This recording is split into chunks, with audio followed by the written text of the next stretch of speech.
common in workplaces as well. So that's why I was curious, because they're always like, why am I here? Why do I have to do this? Yes. And I guess that's something, and I think you'll want to speak to this, is around the psychology and the motivation behind doing stuff. So what kind of things do you put into your training in a secret way that to help speak to the motivation of the people that you're training? Ooh, that's a good question. I love thinking about motivation, and especially because, being fairly new to instructional design, I'm kind of still like every step is like really like I'm going through the whole little thing. And so when I get to doing like, after strategy or whatnot, I think about motivation. But I'm trying to think about one of my prior projects.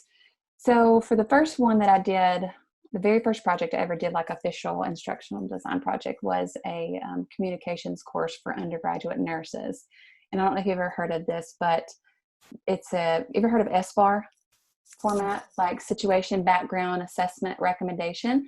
It's a particular format. It's a communication style that the military, I think it came from the military a long time ago. It's a good way of like, kind of very efficiently getting to the point of something. And so the healthcare system, people started taking that on.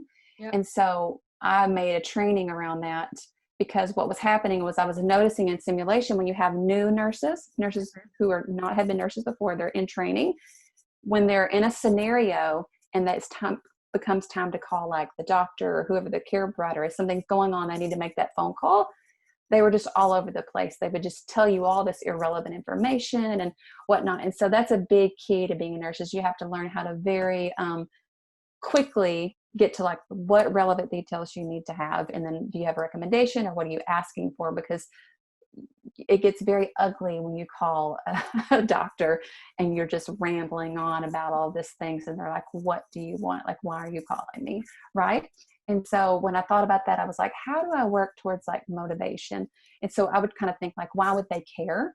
And so if you tap into like, basically, this is a very important skill. Communication is going to be a skill you're going to use your entire nursing career, the entire time you're, being a nurse.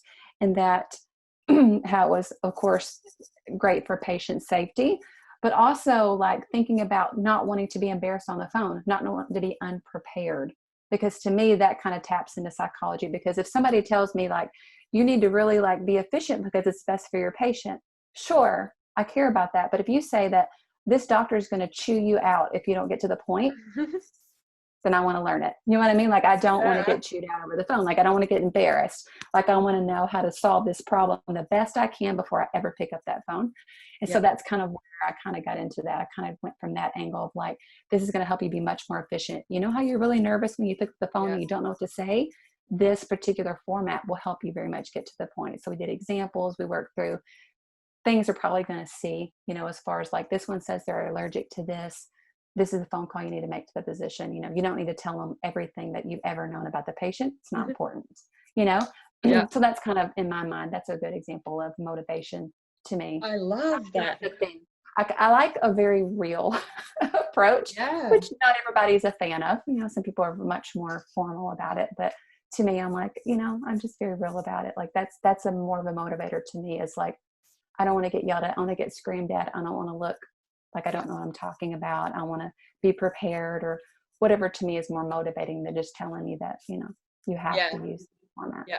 I feel like even within me now, I'm not going to ever make a phone call like that, but I feel like compelled to know the answer to that stuff, because I can imagine like having that phone call and being like, and then the doctor's like, what do you need from me? Yeah, what? Like, why are you rambling on? Right. So there's a time that they're going to want to know what their blood pressure is, and there's a time that it's completely irrelevant. And that's what you do. Yeah. So it just teaches them how to very quickly introduce themselves, when they're calling, what the problem is, 1 to 2 lines, what their assessment of the situation is, as in like, I just need you to change this medication.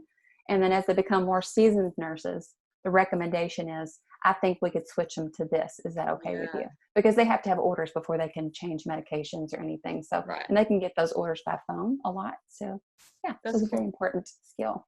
In terms of, so they're real consequences, and I love using real consequences as well. How do you communicate that? Would you literally, what you said there, do you want to not feel nervous on the phone call? Do you want to actually know what you sound like you know what you're talking about when you're on the phone.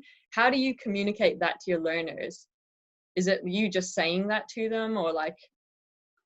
Basically, yes. Or you can write it in. I guess if you're having to do like a text based, you could just, the consequence could be like, physician hangs up the phone or, something like that, Yeah. or screams or shouts at you, or, Yeah. something like that. Because that really is the biggest thing about it, is because even when it's not them calling a physician, nurses, when they change shifts, have to, give a report and whatnot. Okay. So you want to learn how to be really efficient with what you have to tell people. And so that's just a very important skill. I mean, it really is.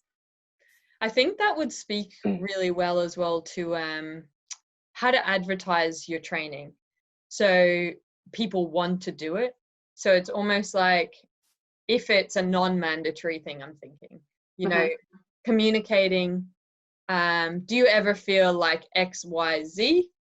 Then you might want to think about this course. So you're talking about those things that it's like, I don't want to feel like an idiot, or I don't want to be like nervous or stammering. So if you go, do you want to feel like XYZ, or do you want to not feel like this?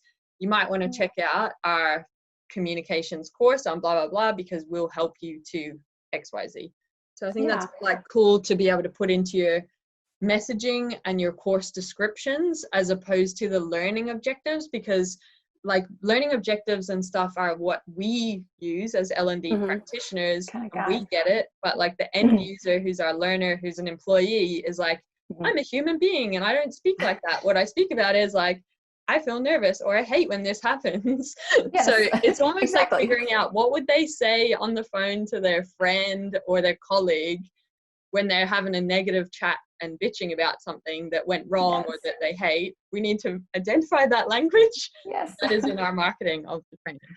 I know, and that's always a thing too, and that's why I always get tickled when people use like real language, because, I know for my sake, there was not always pleasant language, when you're at work. So it's one of those things where you can actually really talk to people on a real level, and the language that people actually use, I think it resonates more. And I think that's an interesting way to spin it, is to put, do you want to not get embarrassed on the phone, or do you want to be able to effectively like communicate relevant information without like, having confrontation, or, some pain point, like you're talking about, something that would be more striking than communication in healthcare, which would be like, snooze. But if I'm not sold. You've lost me, Brandy. See you later. Hanging up this phone call.